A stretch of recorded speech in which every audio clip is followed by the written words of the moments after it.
اینجا بار اول برای شنا اومدیم، تا حالا نیومده بودیم.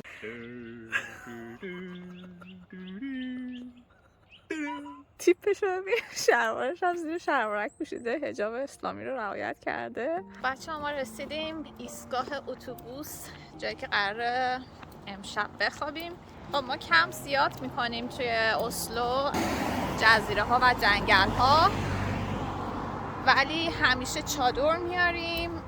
این دفعه فقط نعنوهامون آوردیم. به خاطر همین من چون تا حالا تجربه خوابیدن توی نعنو رو ندارم، یعنی یه شب کامل همینجوری مثلا دریا که میریم همیشه نعنو رو میبرم و استراحت میکنم توی نعنو، ولی اینکه مثلا بتونم شب بخوابم تا حالا امتحان نکردم. و همین امروز اومدیم.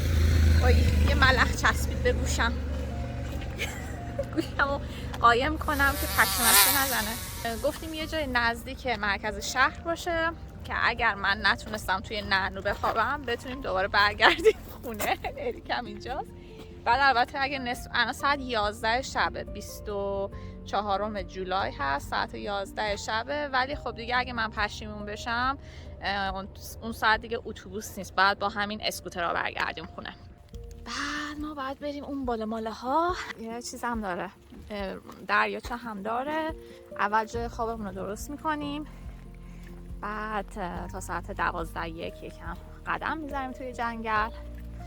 فردا صبح هم که میریم برای آبتنی. یکم اینجا سربالایی، نفسم گرفته. بعد دوستان خواسته بودن که ولاگ برشون تهیه کنم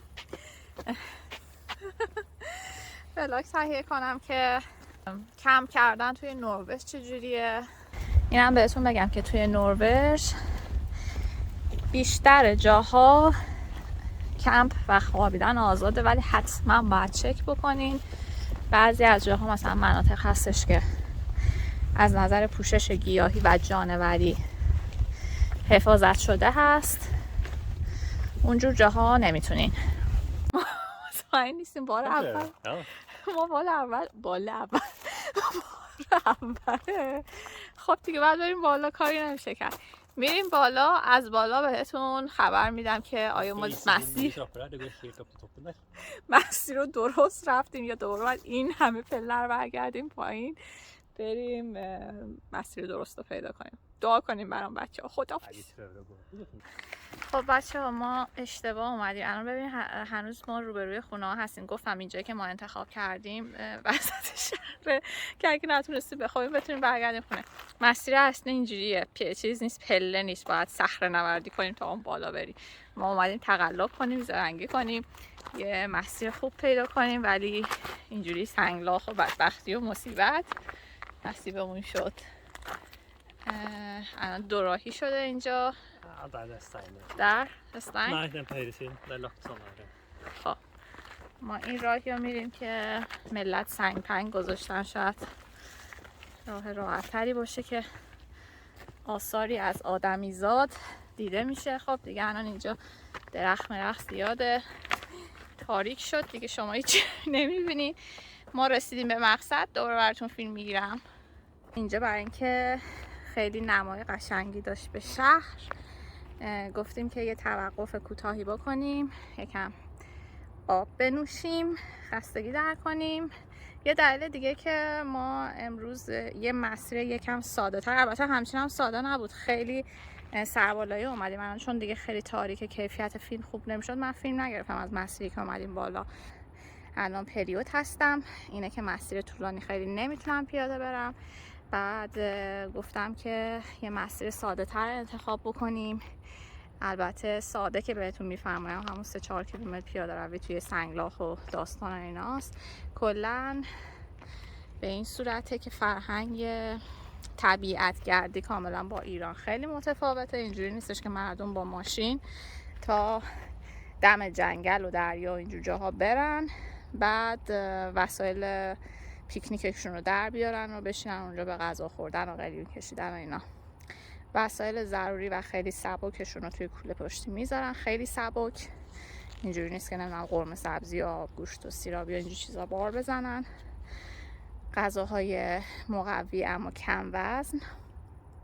بعد راه میافتن به سمت طبیعت. الان ساعت 12:15 حدوداً ما اینجا نشستیم.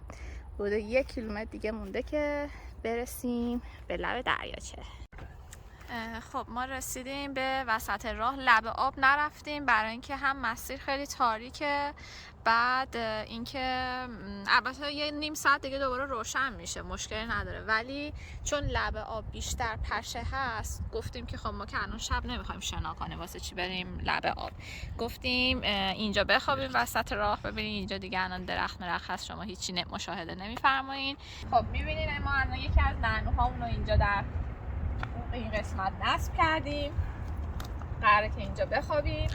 بعد اینکه چشم بندم من آوردم برای اینکه میگم نیم ساعت 1 ساعت دیگه هوا روشن میشه، اینجا برای خودش نور و آفتاب میزنه تو چشم و چالمون، نمیتونیم بخوابیم استراحت کنیم. بالاخره چادرمو اینجا، چادر که چه عرض کنم، نعنومو نصب کردم. الان دنبال حولم میگردم که به عنوان بالشت ازش استفاده کنم. بعد اینجا زیپ داره، این زیپ رو ما اینجا میکشیم دیگه پشه اینا نیاد سراغ ما. بعد آقا اریک شاهکاری انجام دادن، این تنابایی که نعنوی خودشون رو به درخت بس میکنن نیاوردن. اینه که نعنو نمیتونه داشته باشه، قرار رو زمین بخوابه. نه دروغ گفتم، حالا قراره که هر دوتامون توی یه نعنو بخوابیم. من که همینجوری بهتون گفتم همینجوری مشکل دارم که توی نعنو بخوابم، حالا 2 نفری تصورشون رو بکنید که قراره اینجا با هم بخوابیم. نمیدونم چه بلایی قراره خلاصه سرم بیاد. فعلا میرم میخوابم، بعد فردا میام بهتون خبر میدم که کمرم، اوضاع گردم مردم در چه حالیه. ساعت 4:30 صبح. البته دوستانی که منو میشناسن میدونن که من اینقدر سحرخیز نیستم. حالا علت بیدار شدن من چیه؟ الان یه لحظه زیر نعنومون احساس کردم که سر صدا میاد. بالا رو نگاه کردم، سرم آوردم بالا نگاه کردم، دیدم که بله یه روباه عزیز داره کفش اریکو میدزده. کفش اریکو تا وسط های جنگل برده بود. حالا مسیر بذاریم بهتون نشون بدم. البته صدای اومدنش رو شنیدم که از این مسیر اومد. بعد ما چادرمون اینجاست، ببینید اریک هنوز خوابیده دیگه اسناکم. بعد کفشامونم الان بهتون بذارین نشون بدم. کفشامون اینجا زیر چادرمون، زیر نعنومون بوده. بعدن یه لنگه کفش قشنگ برداشت تا اون وسط ها برد. حالا باز شانس آوردم که من عکس من نشون دادم، یعنی بلند شدم چون بالاخره توی جنگل صدای پرنده و اومدن حیونا اینجور چیزا میاد، آدم خیلی توجه نمیکنه. ولی من چون شنیدم از زیر نعنومون داره یه چیزی برمیداره، تا سرم آوردم بالا فرار کرد تا دوربین آماده کنم که ازش فیلم بگیرم. قایم شد و خلاصه که نتونستم فیلم بگیرم. ولی دیشب ما ماه کامل داشتیم. نگم که چقدر قشنگ بود، برای اینکه شب که داشتیم میخوابیم ساعت 1:30 رنگ نارنجی شده بود.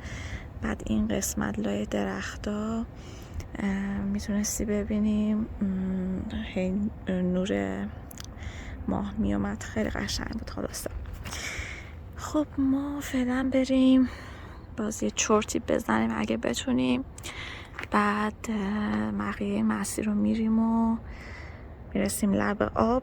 از لب آب هم براتون فیلم میگیرم.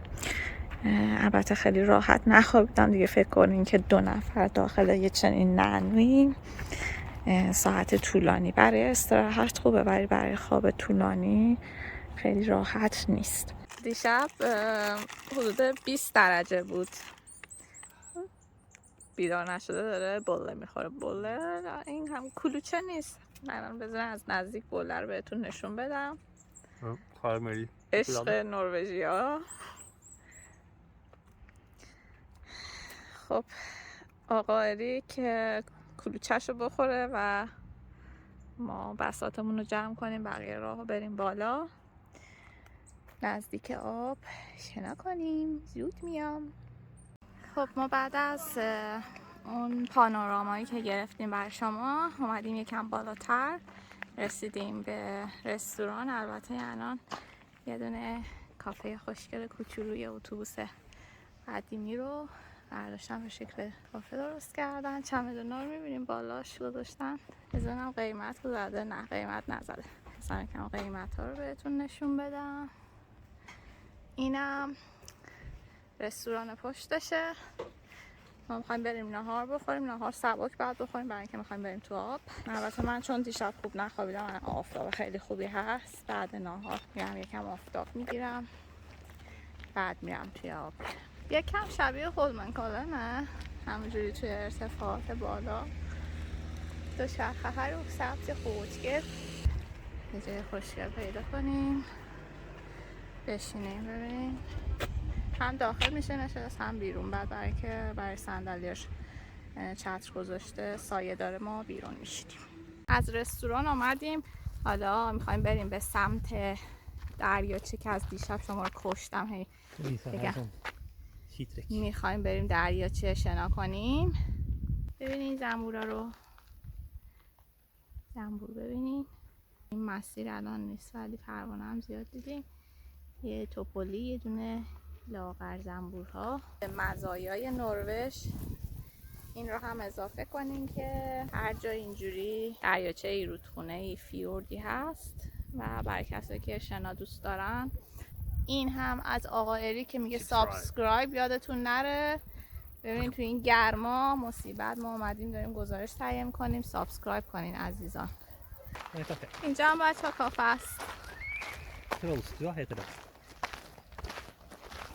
کافه تروله. شاید اینجا ترول ببینین. اسم اینجا هم ترول وانه. شاید با ترول ها شنا بکنین. اینجا هم غار وایکینگ ها. بچه ها در حال شنا. سری هم چادر زدن این و ما لب آب نخوابیدیم. میگم لب آب چون پشه بیشتر داره. یه جا پیدا کردیم که ساکن شیم. داریم زیراندازمون رو پهن میکنیم. نگاه کنید تمام این دریاچه دور تا دورش از این نیلوفرای آبیه. این تیته بره همینایی که روی پیتزامون بود خوردیم. خانومی هم اینجا مثل این که بیکینیشو جا گذاشته. بیکینی نشونتون بدم دوستان. ستشو کامل جا گذاشته، نه فقط بالا تنشو جا گذاشته. خب چرا عزیزم بیکینی تو نبردی؟ وای عاشق انعکاس آسمون توی آبم. نگاه کنید چقدر خوشگله امروز. فقط سنگلاخه ببینید. بری داغان میشی داغان. کفش آوردم دیگه از این کفشای مخصوص که خانومه ببین یه دونه از این برگای بزرگ چیز پیدا کرد، نیلوفر آبی.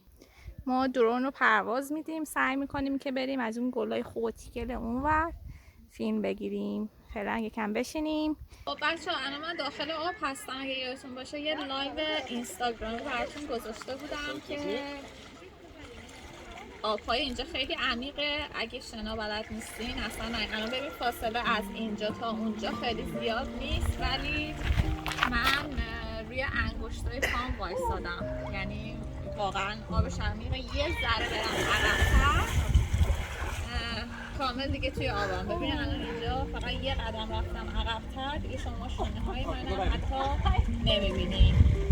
خداحافظ دوستان. Svøm, Shima, svøm! Så flink! Subscribe! Subscribe!